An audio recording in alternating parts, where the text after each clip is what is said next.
point of view, the key role of this report is to provide a comprehensive view on the drought problematic or the drought issue, let's say, yeah, and then also to discuss pathways how to overcome this problem, how to mitigate it, how to work towards reducing the drought risk itself. So I think that the report should trigger action in a way. It should raise awareness, yeah, and highlight the need to work on different aspects at the end, yeah, because you see drought in the, let's say, in the public and often also in the policy level, it's seen as a natural hazard, such, yeah. So, but we know that the risk is actually a combination of hazard, exposure, vulnerability, and other factors. And the question is, how do they play together? And let's say, where are the leverages where we can do something to also looking into the future, not only immediately, but also in the medium and long-term future. Yeah. So I think this is the key role of such a report, to raise this awareness, to see that there is a need for action, and if possible, to trigger this action and to provide some kind of options, pathways, how to move ahead. Yeah?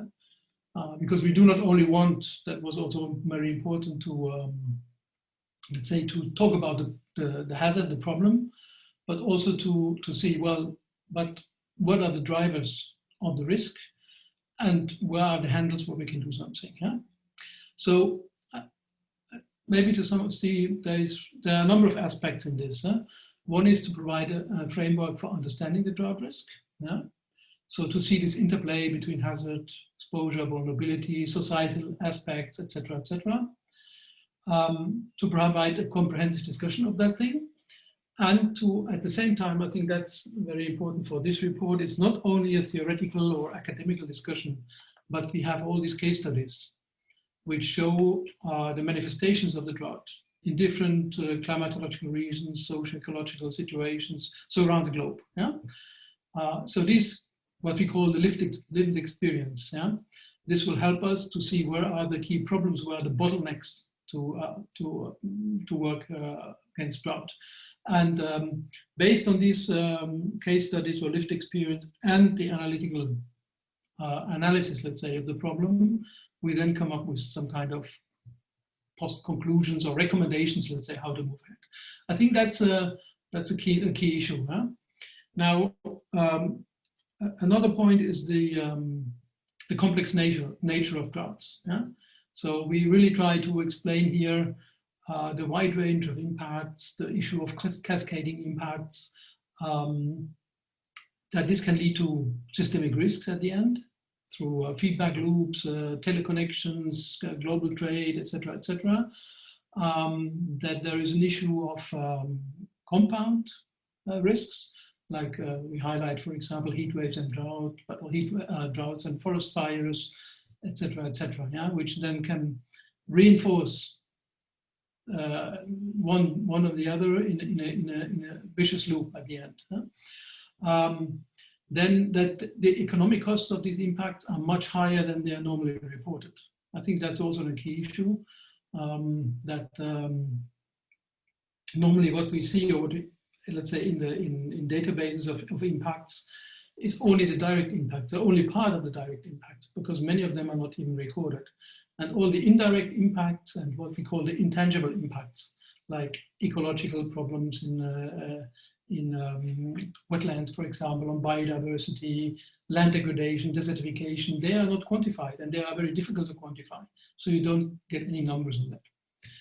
And so we try to highlight this. Also, the case studies show that the real costs of drought are much higher than officially, let's say, noted or reported.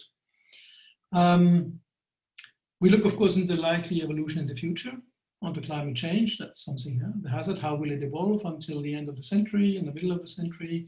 That gives the link also to the policy on climate change, mitigation and adaptation. It's very, very important. We all know that. And then, of course, also the problematic of human activities, land and water management. Yeah? How do they influence the drought risk? And these are the handles at the end, which we have to do something, because they influence the vulnerability, but they also can raise the actual risk of drought impacts, right? They can even exacerbate the risk. I think we discussed, for example, we have a box on the decreasing groundwater buffers. Yeah, so you use water or groundwater for irrigation when you have a drought. That's how we can overcome the drought. So you have a short-term, let's say, relief of the situation. But at the same time, if droughts appear repeatedly, they don't even have to be so severe. Huh? Okay, repeatedly mild droughts, and you use more and more groundwater, or let's say, could also be surface storage, yeah, reservoirs. You at that time, at that moment, reduce your buffer which you have. You continuously reduce your buffer, and as this goes along, the next drought may actually hit you severely. And we have seen that in many places of the world, also in California, for example. Prolonged droughts can actually lead to a collapse at some point if the buffers are used up. Okay, these are kind of, let's say, description, I think, what this report gives in terms of discussing the various aspects, the root causes of a drought, of the risk, let's say, not only the hazard, but also of the risk. And then we highlight the need, let's say, for what to do, improve governance. And that's something which comes out both from literature and from the case studies. The key issue is that we need a better collaboration across sectors and across scales. Because drought now affects many sectors. Yeah? Agriculture is the one which comes first to mind because that's the one first affected and often very visible. But there are also other issues like waterborne transportation, tourism, public water supply. Just think about the Cape Town event, etc., and other sectors. And these sectors are normally under the responsibility of different agencies or ministries in the country. So collaboration between those would be very important to counter the drought risk or to work against. That's, let's say, horizontally, but then you have the same one vertically also from global down to local and back. Basically through regulations, the activities will happen at the ground on the local level, but you need the framework to foster this kind of correct developments. The inclusion of stakeholders, that is important. Those people affected, those from the ground, they know the situation. So it's not a top-down approach, but it must be a collaborative approach, actually.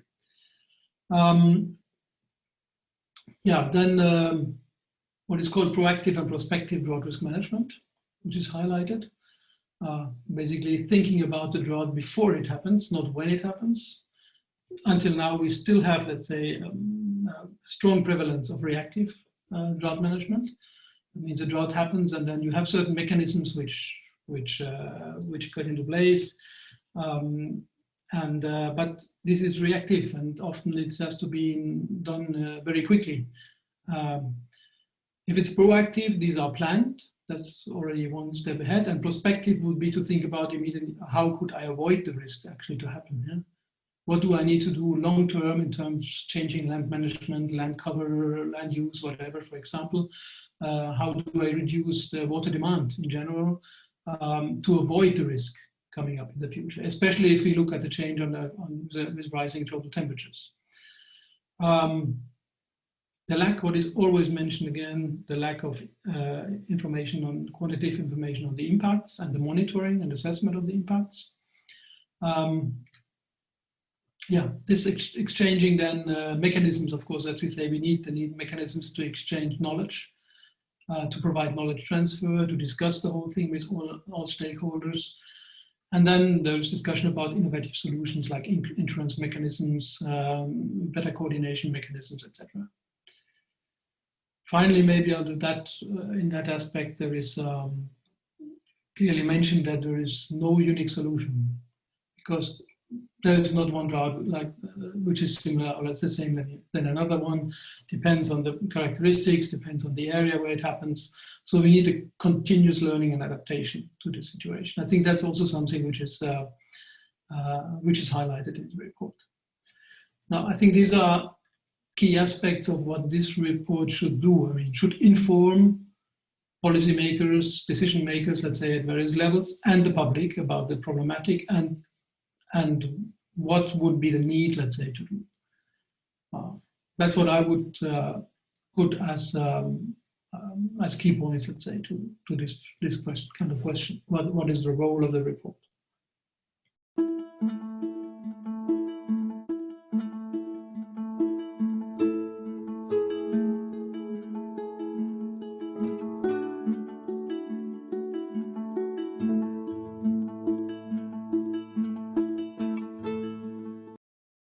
Here, the key issue which comes out of the report is that we need to improve the governance. That means clearly define the roles and responsibilities, for example. So who is responsible for what? That is people, because also that is not often perfectly clear. Yeah? Who would react at a certain moment in a drought evolution? Principle, foster or support the better collaboration between all these different people, because that's often lacking. That's what we see also from the case studies, that people say, yeah, but we lack this and that collaboration, we don't know what the others do, etc., etc. So organize this collaboration across sectors and across scales, and I think I've mentioned that before. Now, the point is this mechanism that is this collaboration. So what do we actually need there, right? And I think there in chapter 3, there is mentioned at the international level that you bring people together in terms of international conventions, for example, in the framework of existing tools and mechanisms which there. It's not a question of creating something completely new. It's basically steering in a better way, I think. Yeah. Then at the regional level, it's basically looking that you have the correct directives or let's say also the legal framework to work in the correct direction, that you also, let's say, have the right financing to support this kind of collaboration and work. Yeah. An example would be for Europe, so let's say that the Water Framework Directive, for example, is a point where member states and river basin districts are forced to work together across country borders to provide in a cycle updated river basin management plans that also include, when areas are at risk of drought, drought management plans. Yeah? So that they look in a holistic way at this river basin district, and that this is updated by every X years, let's say. You need to report back. This would be a legal framework, for example, for a region. It's not national, but it's regional. And then again, you have the national risk management plans, which are or national action plans under UNCCD, for example, which say drive the countries to look at it in a holistic way. And also there, maybe something I've forgotten, and also the first question is this multi-hazard assessment. So looking at these compound risks. So how does drought play with other risks, and how do they run together, and what can be done? And then there is the issue of demonstrating practical solutions and for increasing resilience. So it's kind of knowledge transfer, and that's learning by this collaboration. It's one issue which you have also from this report. When you have all the case studies, you see basically what have other people done, where were successes, where were failures. Could that be, let's say, a kind of solution for my own problem? Yeah. I think these are the key points. I mean, it's putting into place these mechanisms which have been described in some detail in chapter 3. There are some practical tables which show examples. Important to know that this is not what we call a prescriptive solution. It's not one solution. It's just showing up possibilities. Yeah. So this all has to be adapted and to be seen in the individual case, of course, in the region. So we don't provide a solution to the problem. We cannot. It's impossible. this kind of thing. What we provide is aspects and tools and methods, let's say, how to work towards adapted solutions in the relevant circumstances.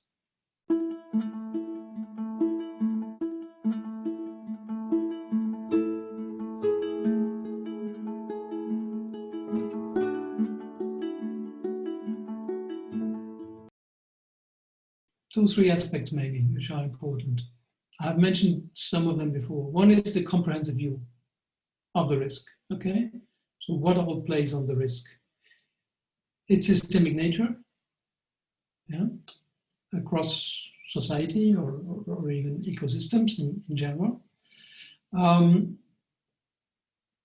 inclusion of case studies, or the combination of case studies and profound literature analysis or scientific analysis based on expert knowledge, and then the provision of, based on these both ingredients, let's say, the provision of some recommendations for better governance, a participatory approach, an iterative learning approach. Yeah? These are, I think, key points which make it a bit different, let's say, from the traditional report. Yeah. Also that the report, let's say, the authorship of the report is a kind of combined knowledge, both from science, from practitioners in water management, and from policymakers. Yeah, we have all 3 groups, let's say, in the authorship. And you see that especially in the case studies, also, where they often work together and try to demonstrate what happens and where are the bottlenecks. Yeah? So we try to provide some kind of, yeah, almost practical guidance, yeah, on how to look for solutions, not providing the solutions. Yeah? As I said, these are not there, but I think that probably makes the difference to other reports which describe or analyze the problem, but often fall short of then looking really at what should be now done. What is the new thing here? How could we move, or how could we overcome this this barrier which often exists? Because many of the things, let's say, which we describe and analyze are known. It's not that this is new, groundbreaking, scientific, is the comprehensive view of everything. And then the idea, look, where are the barriers and how can we overcome them? Why do we not do better, even though we know that this problem exists? We know that it will become more serious, at least in a number of regions around the world. And we know that we need to do something, but why do we not succeed at the moment or often? And that's the key issue which we try to discuss and bring forward and say, look, these are some key handles, leverages where we can start to do something, and where we have to think about how to do it. And there are some examples how that could work, and which give a lot of food for thought, I think, to how to move ahead. I would see this as a key issue of the report, which could be brought forward.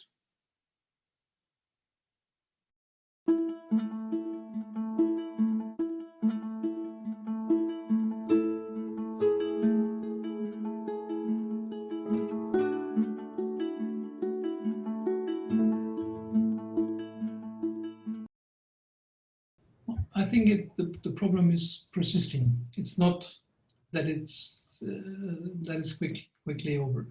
And the report is relevant in that sense that, first of all, we have had and we have significant and severe droughts around the globe all the time. I mean, we run, for example, the Global Drought Monitor and the European Drought Monitor, and every month we make a report on some area of the world where are severe droughts and impacts, which we can see. So, and I think we are at a critical point in time where this problematic will increase under a changing climate. I think this needs to be very well understood. That links up, of course, to the whole discussion of climate change mitigation and adaptation. We try to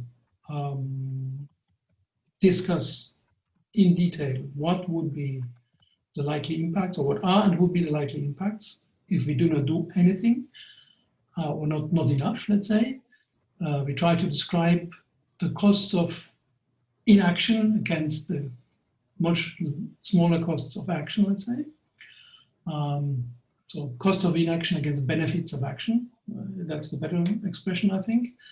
And I think it's very important or a good timing for this report. If you see it also in, together with other reports which came out from the IPCC, for example, on the cryosphere, extreme events is already some time ago, but to highlight the severe impact of also climate change and the need for action now and not in whatever, 20 years or so. I think in that sense it's timely. Drought, I mean, it comes to the news when there are some severe impacts, but then it disappears also very quickly again. And that's what we call the so-called hydrological cycle. Yeah, emergency action when it happens and nothing happens when the drought is over. To highlight the need that something needs to be done, especially in that period where we have no drought. Yeah, I think in that sense, it is timely and important to have this report, to have this global comprehensive view of the problem. Also, the drought is often called a kind of a hidden risk, yeah, because it's also creeping. It's not you have a flood or you have an earthquake, yeah? Something that happens immediately. You need immediate action. You have a lot of media attraction on that. While the droughts, they develop slowly. They just start with nice weather, the nice weather persists. Some people may be very happy with that. The farmer starts to be worried. A bit later, the water manager of the city starts to be worried. Then the impacts cascade to other sectors, which are linked to these ones, like agriculture and water management. And at the end, it cascades through the entire economy. And if we have failures of big crop producing areas, what we call the breadbaskets, through teleconnection, this can quickly affect the entire world by spikes in food prices, which affect, let's say, the most vulnerable and poor people around the globe. So, yeah, to highlight these different aspects and let's say the increasing risk in time, if we do not counteract that, I think that is important, and that's for that. In that sense, it's a very timely report.